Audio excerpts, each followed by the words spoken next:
Lacanian. Lacanian. Who was Jacques Lacan?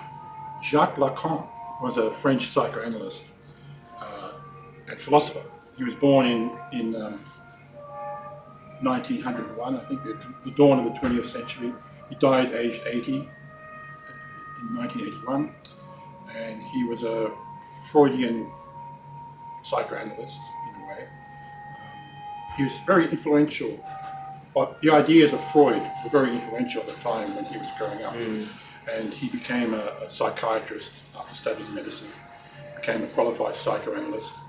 And at the time when he was absorbing all these Freudian ideas, he was also very friendly with some very important cultural figures in Paris at that time.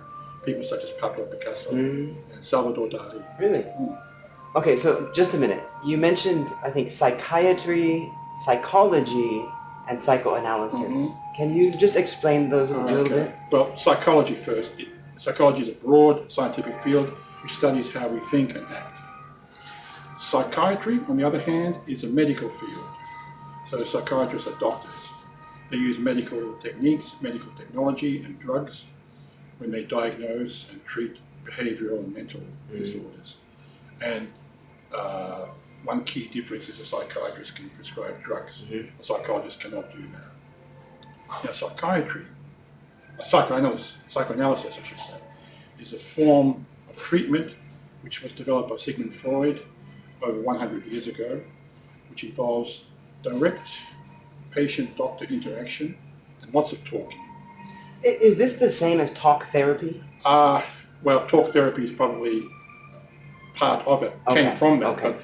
But this idea of psychoanalysis, the talking cure, he called it at one time, involves direct patient-doctor interaction, as I said, lots of talking. And the idea is that the analyst is able to uncover and treat mental conflicts in the patient's mind which produce mental and behavioral problems.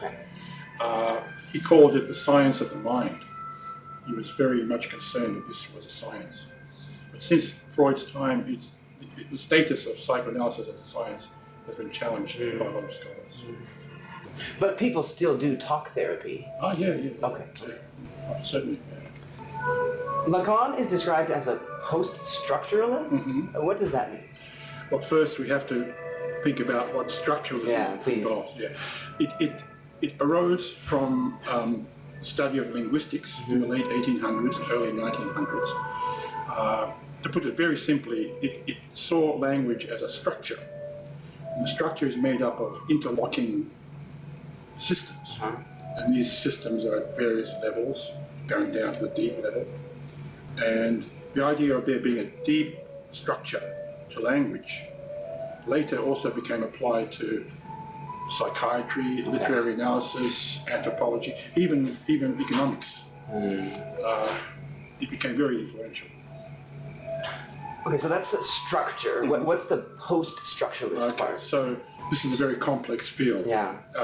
In Lacanian thought, the idea of the subconscious, the unconscious I should say, rather, the unconscious is very important.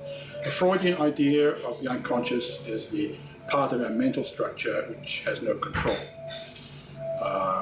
It's seen as primitive and primal. Now, for Lacan, the unconscious was much more sophisticated than that. In fact, he saw it as a kind of language, or at least it functions like a language. Now, by that, he meant that the unconscious is not knowable, but we can think of it as a kind of grammar system.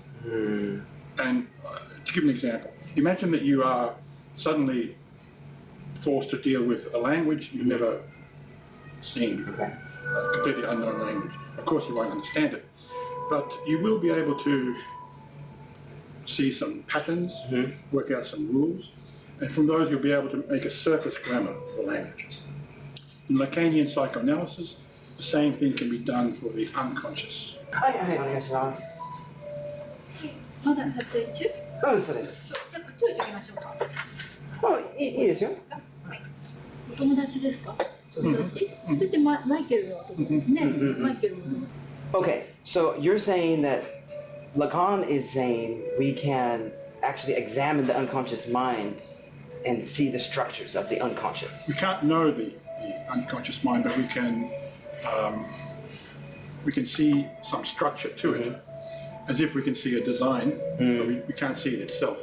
So this means basically that in Lacanian thought, the unconscious is not a primal and primitive entity like it is in Freudian psychoanalysis. It's actually very sophisticated, and it is intimately bound up with language, and the idea that it's tied up with language is linked with the Lacanian idea about the self. Okay. Let's look into that. What do you mean by the self? Well, for one thing, in Lacanian thought, the self doesn't exist at all. The idea that each of us has a unique, private identity is in Lacanian thought not true. He thinks of it as a convenient and comfortable illusion. It gives us comfort, makes us feel secure and important, but actually the self doesn't exist. For Lacan, language precedes us. Language structures us. This is a very difficult idea to get across in simple terms. It's typical Lacanian thought. Impossible to describe it simply. But it's very important, and it's one of the key points of Lacanian thought. Most people find it very complex, and quite a few people find it impossible to understand, very confusing. But even so, he's been influential. So what has that influence been? The influence of Lacanian thought is more prominent in fields like cultural analysis, literary analysis, things like that, much more than psychoanalysis itself. He was a controversial figure. He was expelled from the International Psychiatric Association when he was a practicing psychoanalyst, the IPA, it's called, because some of his practices were considered unorthodox and probably unethical. For example, he would treat patients for sometimes only a few minutes, but he always charged them for the full 1 hour, and the IPA objected to that.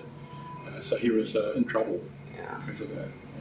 Okay, so even though he's unethical, he's still really influential. So what's going on? Well, he's influential among European and Latin American scholars more than Anglo-American scholars.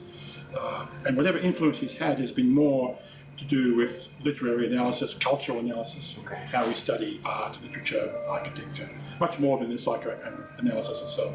But his influence has been more prominent among Europeans and Latin Americans than among English speakers.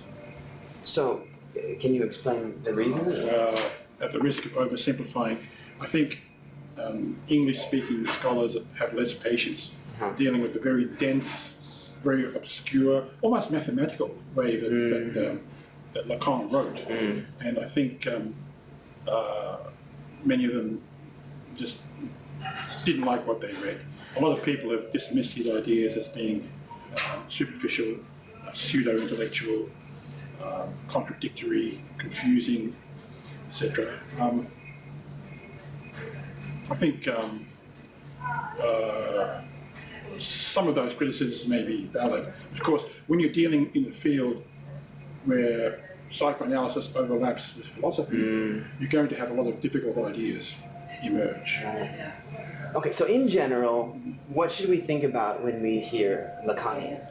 Lacanian, yes, Lacanian. When you hear the word Lacanian, you should think of Freudian thought elevated to a much more complex level, mixed in with philosophy, mixed in with cultural analysis,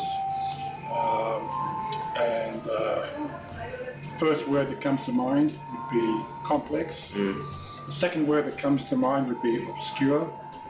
And I think if you want to describe Lacanian thought in a nutshell, if you read anything written by Lacan and you think you've understood it the first time you read it, then you probably haven't understood it. Okay, thanks. Okay, that's good.